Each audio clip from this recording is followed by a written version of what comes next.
Yes, what I was discussing with you that after the discussion of all the adjustments, now we are going to solve the question. And I always recommend that while reading your trial balance, we should firstly read the adjustments, क्योंकि paper में question adjustments वाला ही आना. So firstly, you will be reading all the adjustments. जिस item को adjustment है नीचे given, उस item को आपने ट्रायल बैलेंस में टिक लगाना है. For example, if he writes first adjustment at depreciate machinery, it means कि मशीनरी से रिलेटेड एडजस्टमेंट है. आपने ट्रायल बैलेंस में मशीनरी को सर्च करके उसके सामने छोटा सा डॉट लगा देना या टिक, तो आपके माइंड में रहेगा मशीनरी का जो डेप्रिसिएशन है मेरे को लगाना है. और मशीनरी जब हम लोग बैलेंस शीट में लिखेंगे तो उसमें से डेप्रिसिएशन माइनस करना है. So the item which comprises or carries any type of adjustment, that should be selected, and these items will be given in your trial balance. So सबसे पहले adjustments को पढ़िएगा, फिर आपने पिन शीट पे ही question करना है. मींस लेफ्ट हैंड साइड पे आपका ट्रेडिंग एंड P&L चलेगा और राइट हैंड साइड पे आप बैलेंस शीट बनाओगे अगर फुल फ्लेज क्वेश्चन आता है. ठीक. So let's do the question and I will be telling you how the question is to be solved. ये नहीं है कि अगर मैंने 3 स्टेटमेंट्स बनानी है तो I will be reading the statement for 3 times. No, कि पहले मैं सारी ट्रेडिंग अकाउंट की आइटम्स ढूंढूं फिर मैं सारी P&L की ढूंढूं. No, I will be picking my first item and I will be deciding its place. It means कि मेरे पास दोनों फॉर्मेट पहले से ही बने होंगे. So how I will be preparing, let's see. I will be preparing on this side, left hand side of my board, trading. And आप पूरा word लिखोगे मेरे पास क्योंकि स्पेस कम है, तो I write trading and P&L account for the year ending. ठीक है, जो भी साल दे रखा होगा. पर्टिकुलर्स अमाउंट ये हमारा फॉर्मेट का प्रोसीजर है भाई. Let's see. So this is for particulars amount. Done. फिर मैं अपनी इमेजिनेशन से काम लेती हूँ एंड आई एज्यूम यहाँ पे कहीं, क्योंकि ट्रेडिंग अकाउंट की आइटम्स प्रेफरेबली P&L अकाउंट से कम होती हैं. So here I will assume कहीं पे ट्रेडिंग अकाउंट की आइटम्स क्या हो जाएंगी, खत्म, और यहाँ से मेरा P&L अकाउंट क्या करूंगी, मैं शुरू करूंगी लाइन स्ट्रेट. ठीक है. सो यहाँ पे मींस मैं आइटम पढ़ती जाऊंगी जो ट्रेडिंग वाली होगी. फॉर एग्जांपल ओपनिंग स्टॉक है तो मैं इधर लिखूंगी, रेंट है तो मैं इधर लिखूंगी. I have decided my boundary, this account is for, this portion is for trading और बाकी किसके साथ है, P&L के साथ. Now here we will be preparing balance sheet.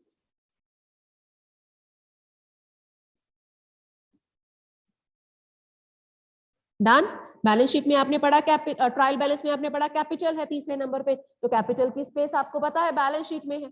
अब you will be reading the item from 1 to last and you will be deciding their place कि मेरे को वो कहां पे लिखना है. ये नहीं है कि पहले ट्रेडिंग की सारी आइटम्स ढूंढो फिर P&L की और फिर बैलेंस शीट की. No, it will be sheer wastage of time. Only once you will be reading the statement and you will start solving the question. Done.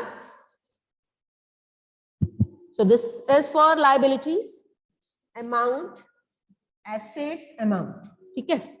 Balance sheet as at word लिखते हैं, जो भी उसने last date दे रखी होगी वो आप लिखोगे. And here you will be calling it liabilities.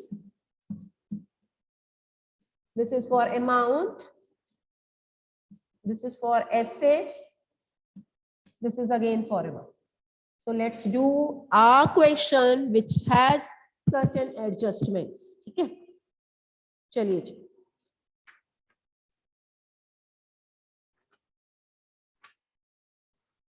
हाँ, क्वेश्चन कर लेते हैं. वैसे मेरे माइंड में है कि अभी हम लोगों ने वो रेक्टिफिकेशन वाला भी करना था, वो बाद में करते हैं. 26 इलस्ट्रेशन पे आ जाइए. काम है 26 illustration which is on page number 17.46. 17.46 पे आइए. Come on page number 17.46. Everyone, hurry up. Yes, students. 17.46. 26th illustration we are solving.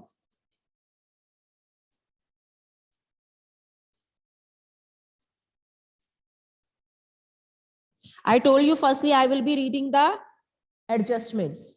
So my first adjustment is depreciation on land and building and motor vehicles. Search land and building, उसके ऊपर छोटी सी टिक लगाइए, motor vehicles पे टिक लगाइए, और याद रहेगा कि इससे रिलेटेड हमारी एडजस्टमेंट है, इसे मैंने इंटरनल कॉलम में लिखना है, ठीक है। पहली एडजस्टमेंट, सैलरीज ढूंढिए ट्रायल बैलेंस में, उसके ऊपर छोटा सा टिक लगाइए। इंश्योरेंस ढूंढिए, उस पर टिक लगाइए। Provision for bad debt is to be created on debtors, तो डेटर्स को ढूंढिए, उस पर टिक लगाइए। And the closing stock, I am picking the last item first. Closing stock is being given outside the trial balance, so it is to be written at two places. One, on the credit or buy side of trading account, closing stock. ठीक है जी, trading account की bye वाली side पे आता है, it is of 7,000 and secondly it is an asset. तो I told you, चाहो तो आप सीक्वेंस फॉलो करो कि पहले फिक्स्ड टेंजिबल एसेट लिखो, फिर इनटेंजिबल, फिर करंट एसेट। तो मैं यहाँ पे कहीं मिडिल में जाके क्लोजिंग स्टॉक लिखूंगी which is 7,000. आप पहले नंबर में भी लिख देंगे, गलत नहीं होगा, ठीक है। अब I will read each and every item of my trial balance. Drawings. What is the meaning of drawings? This is the amount or cash withdrawn by the proprietor for his personal use. और आपको इसकी treatment सिखाई हुई है। This is always to be deducted from capital. तो I am assuming यहाँ पे कहीं मेरी कैपिटल आएगी, अभी मैंने पढ़ा नहीं है वो कितनी है।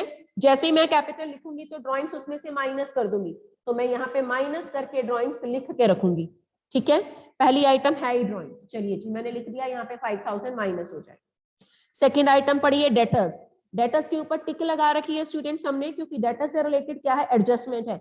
यहीं पे डेटर्स में लिखूंगी और उसकी एडजस्टमेंट को भी सॉल्व करने की कोशिश करूंगी। मैं बार बार स्टेटमेंट नहीं पढ़ूंगी, ठीक है। अब हो सकता है कि मेरा क्वेश्चन को सॉल्व करने में टाइम ज्यादा लगे, because I have to tell you, मेरे को हर चीज पहले बोल के आपको समझानी है, that's why it will take more time. लेकिन आपको इतनी प्रैक्टिस हुई होगी कि 10-12 मिनट में क्वेश्चन सॉल्व होना चाहिए।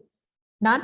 सो debtors he is saying that is asset ना, we are supposed to write it in my balance sheet. Adjustment पढ़ो, साथ में एडजस्टमेंट को ट्रीट करना है।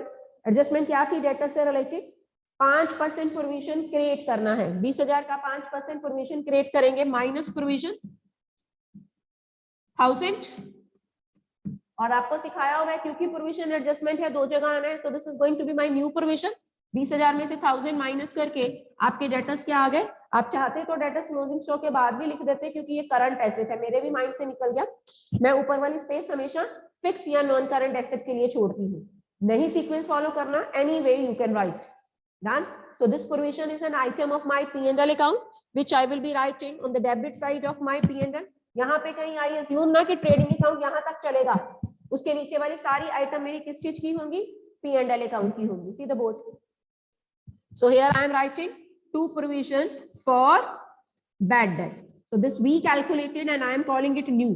मैंने उस दिन भी सिखाया था, जो नीचे एडजस्टमेंट में रहता है वो न्यू होता है। So this is a new provision, right? यहां तक किसी को कुछ पूछना है, you are free to ask how I am putting the items. Any doubt to anyone, you can ask.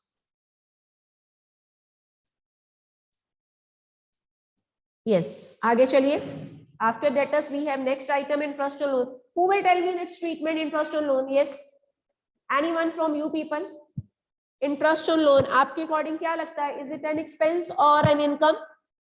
So we took loan and we are paying interest on it, right? This is our expense. और कहां पे जाएगा, क्योंकि ये non operating expense है, I will be writing it on the debit side of P&L account, right? That is 300. This is to interest on loan.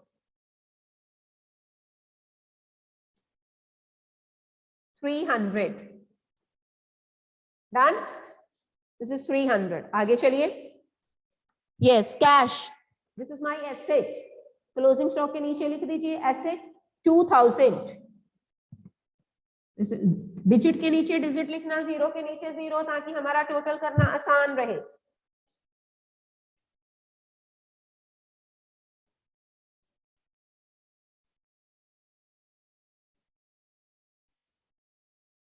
Yes.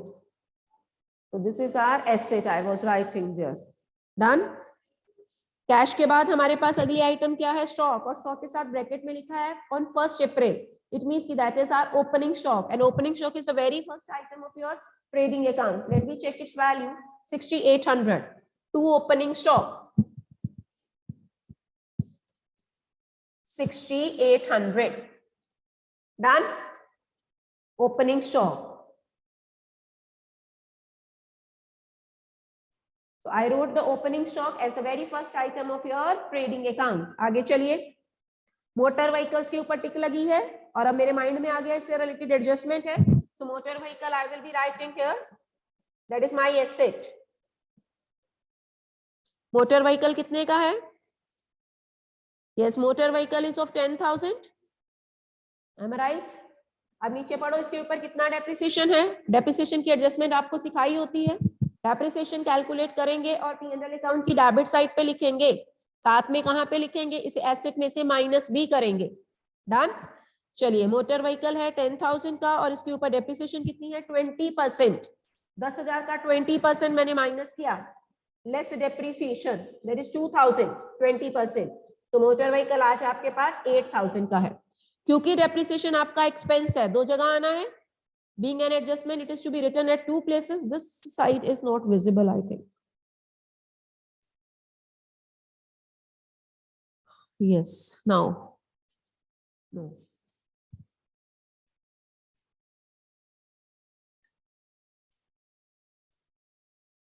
Now little bit clear. Depreciation is an item of my P&L account. P&L account की item है, so that I will be writing here.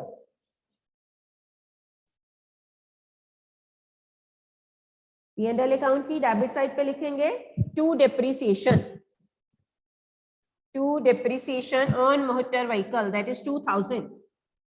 Done. आगे चलते हैं. Let me set the camera first. तो पूरा view दिखना चाहिए ना बोर्ड का.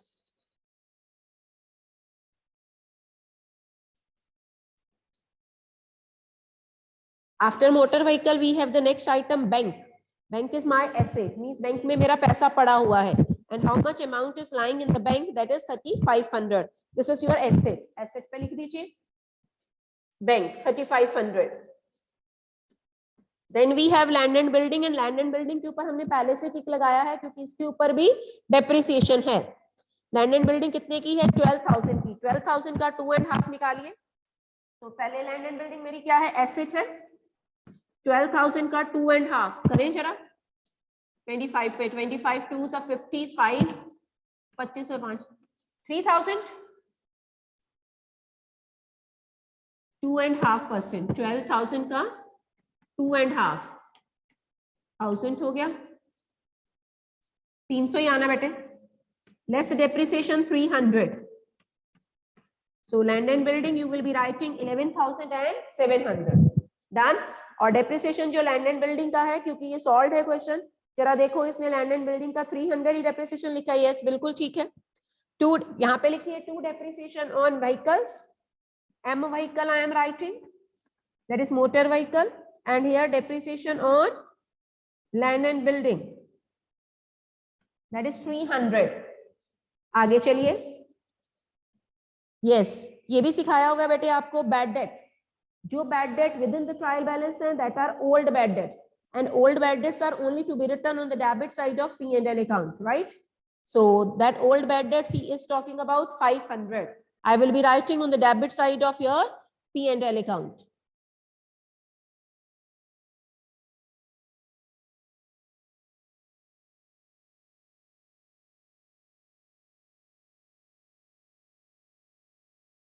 टू बैड डेट 500 ब्रैकेट में लिखना है तो ओल्ड लिख दीजिए. न्यू बैड डेट दिए ही नहीं है. That is 500. Done. Come to next. Purchases is my item of trading account. ठीक है. Then I search returns तो नहीं दे रखी. Yes, returns are there. और ध्यान से सुनना, एक रिटर्न आपके ट्रायल बैलेंस की डेबिट साइड में है, दूसरी रिटर्न्स आपके ट्रायल बैलेंस की क्रेडिट साइड में है. जो ट्रायल बैलेंस की क्रेडिट साइड में है वो परचेज रिटर्न है, जो ट्रायल बैलेंस की डेबिट साइड में है वो सेल्स रिटर्न है. तो आपको सिखाया हुआ है परचेजेस में से रिटर्न्स माइनस करके ही लिखना. How I will write it? Let's see. To purchases I will write it in the internal column 66,000. जो क्रेडिट साइड पे इसकी रिटर्न्स है that I will deduct from here, and I search for it which is return after sales that is 1,500. तो 1500 मैंने बीच में से minus किया, my net sales are with me 64500। Digit के नीचे डिजिट ही लिखना ताकि प्लस माइनस करना हमारे लिए आसान रहे। आगे चलिए, advertisement is my indirect expense, am I right? Advertisement is my indirect expense, so it is an item of P&L account. Amount is 3500 to advertisement, 3500. Then I have general expenses. This is also my item of P&L account. General expenses are 3400.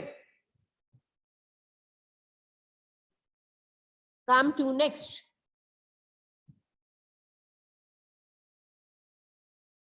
BR. BR is an item of, yes, BR is an item of balance sheet. Balance sheet की asset side पे लिखेंगे भाई BR. So BR is of rupees, yes, कितने rupees का है? 6000 का. So BR I will be writing on asset side. 6000 का BR है. Done?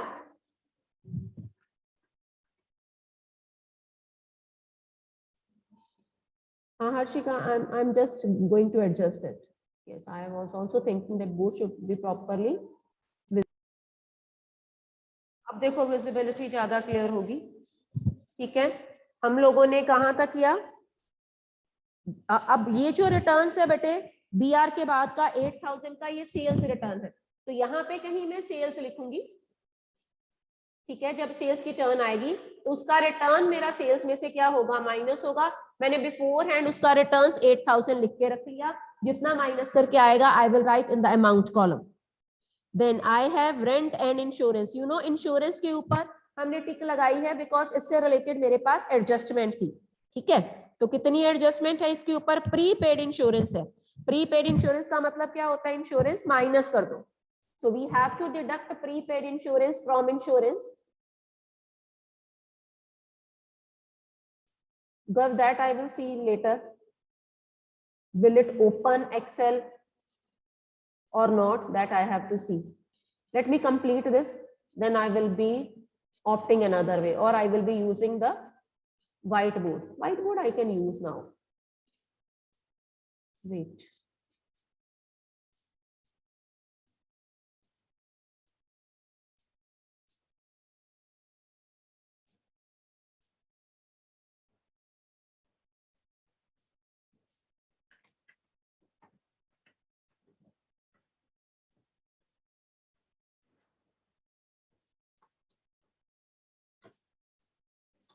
Trading and profit and loss account.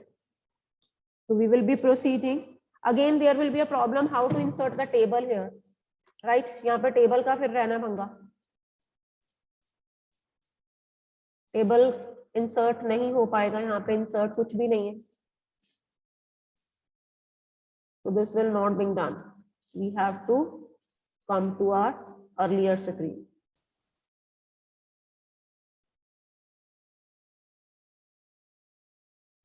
Excel में कह रहे थे वो मेरे को देखना पड़ेगा, टेबल इंसर्ट करके फिर सॉल्व करना पड़ेगा ना वहां पे भी।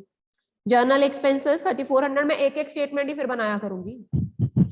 अभी ये कंप्लीट कर लेते हैं। ये सैलरीज, सैलरी से पहले rent and insurance. Insurance is prepaid. Excel sheet is okay ma'am, screen share से हो जाएगा। चलो देखते हैं।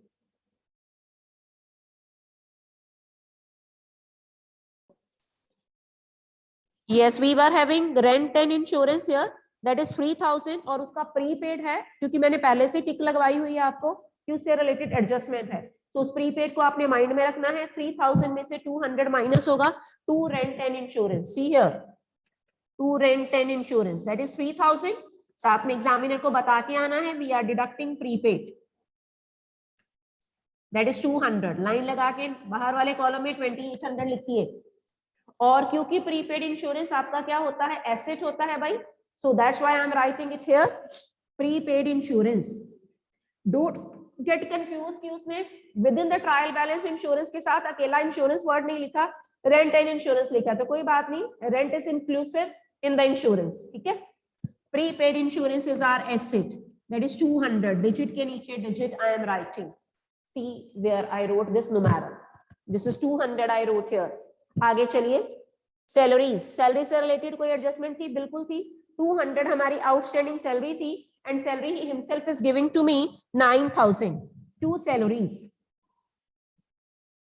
9000। एग्जामिनर को यहां पे भी बता के आना है, add outstanding salary that is 200, so total comes to me 9200। और क्योंकि आउटस्टैंडिंग सैलरी हमारी लायबिलिटी होती है, I will be writing it on the liability side, outstanding salary that is 200। Done. आगे चलते हैं, carriage inward, who will tell? Carriage inward is my direct expenditure, so direct expenses always I write in my trading account. After purchases I am writing it to carriage inward. Done. Carriage inward कितना है? Carriage inward 3000, साथ में ही carriage outward भी है, so carriage outward is my indirect expense which is going to be the part of P&L account, which is going to be the part of P&L account, that is 2500। अब मेरे पास नीचे क्योंकि space नहीं है, in between I am just merging it to carriage outward। आपके पास sheet पे बहुत ज्यादा स्पेस होगी, you will be utilizing it properly or optimally। 2500 carriage outward, so few items are only being left which are appearing on the credit side of your trial balance। capital की space पहले से ही छोड़ी हुई है हमने, that is 30,000, right? 30,000 capital। Drawings minus करिए, हमने drawings पहले से ही माइनस करके लिखी हुई है। After deducting drawings you will be getting the capital 25,000। अगर नेट प्रॉफिट आएगा तो इसमें ऐड हो जाएगा, अगर नेट लॉस आएगा तो इसमें से माइनस हो जाएगा, राइट? आगे चलिए, loan is my liability. You know trial balance की क्रेडिट साइड पे जो कुछ भी होगा या इनकम होगा या लाइबिलिटी होगा, ठीक है? सो लोन इज माई लाइबिलिटी। 9500 का लोन है भाई, यस इट इज 9500 लोन, लिखिए 9500 लोन। आगे चलिए, creditors are my liabilities, creditors 10,000 liability में लिख दीजिए 10,000। कम टू नेक्स्ट, सेल्स 1,10,000, पहले से सेल की स्पेस छोड़ी हुई है, 1,10,000 में से रिटर्न माइनस करी 8,000, ये देखो मैंने पहले से लिख के रखी हुई है, दैट इज 1,02,000। 1,02,000 कॉमास के साथ ही अमाउंट लिखा करो। Discount if it is appearing on the credit side that is our income. Return जो 1500 थी पहले से ही परचेजेस में से माइनस हो गई है and discount is 500, so that is my income, I am writing it on the credit side of P&L account। यहां तक मैं पहले से बोल चुकी हूं, I assumed my trading account will come to an end by discount, that is 500। Done. आगे चलिए, bills payable is my liability 2,000, यहाँ पे लिखिए bills payable BP 2,000 is my liability। come to next, rent received is my income 300, incomes I write on the credit side of P&L account by rent, that is 300 received because rent यहाँ पे भी आया, that was paid, that was my expenditure। yes, provision for doubtful debt, नया provision देखना 1000 है, पुराना provision ही से 700 है। मैंने कल भी बताया था, चाहो तो आप पुराने को इसमें से माइनस कर दो। अब क्योंकि मैंने माइनस करने की स्पेस नहीं छोड़ी तो हम इसे क्रेडिट साइड पे भी लिख सकते हैं, by provision for doubtful debt या bad debt, that is 700। So all the items I posted. सिर्फ मैं इसका थोड़ा सा आपको बता देती हूँ हाउ टू कैलकुलेट जीपी। तो this side total is 1,09,000, am I right? इस साइड का टोटल करिए 67,500, फटाफट टोटल करना है वहां पे 0 0 13 14 7 74,300। 1,09,000 में से 74,300 I am going to deduct 00784। 34,700 is your GP, check from your book। बिल्कुल ठीक है, 34,700 is our GP which you will write here 2GP carried down 34,700, दोनों sides का total 1,09,000, same as we were doing the balancing in my ledger account. अब GP discount से पहले वैसे इसकी space छोड़नी थी, now I am erasing it. थोड़ी सी space GP की छोड़ ही देनी है incomes लिखने से पहले. By GP brought down. Now what will you do? You will get the total of your credit side. ठीक है, बुक को देख के हमें लग ही रहा है कि क्रेडिट साइड ही क्या आ रही है, बड़ी आ रही है. सो क्रेडिट साइड में से डेबिट का टोटल करके आप क्या करोगे, माइनस करोगे. You will get net profit, and net profit in this question you are getting 10,700, which you will add here in your capital. तो कैपिटल ऐड करके नेट प्रॉफिट आपके बनेगी 35,700. Now both the sides of balance sheet will automatically match, and that you have to do, you have to complete it in the paper. तीनों statements के answer आपने निकाल के आने हैं. पहली स्टेटमेंट का आंसर जीपी या जीएल मींस ग्रॉस लॉस आएगा, दूसरी का एनपी या एनएल आएगा, उसे कैपिटल में ट्रांसफर करेंगे, फिर बैलेंस शीट क्या होगी. और मैंने बार बार स्टेटमेंट नहीं पढ़ी, I just started the first item from first item and I ended up with the last item. और एडजस्टमेंट्स मैंने पहले ही टिक कर ली थी जिस जिस आइटम को एडजस्टमेंट है. तो like that way we will be solving each and every question, right. The rest of the things we will continue tomorrow.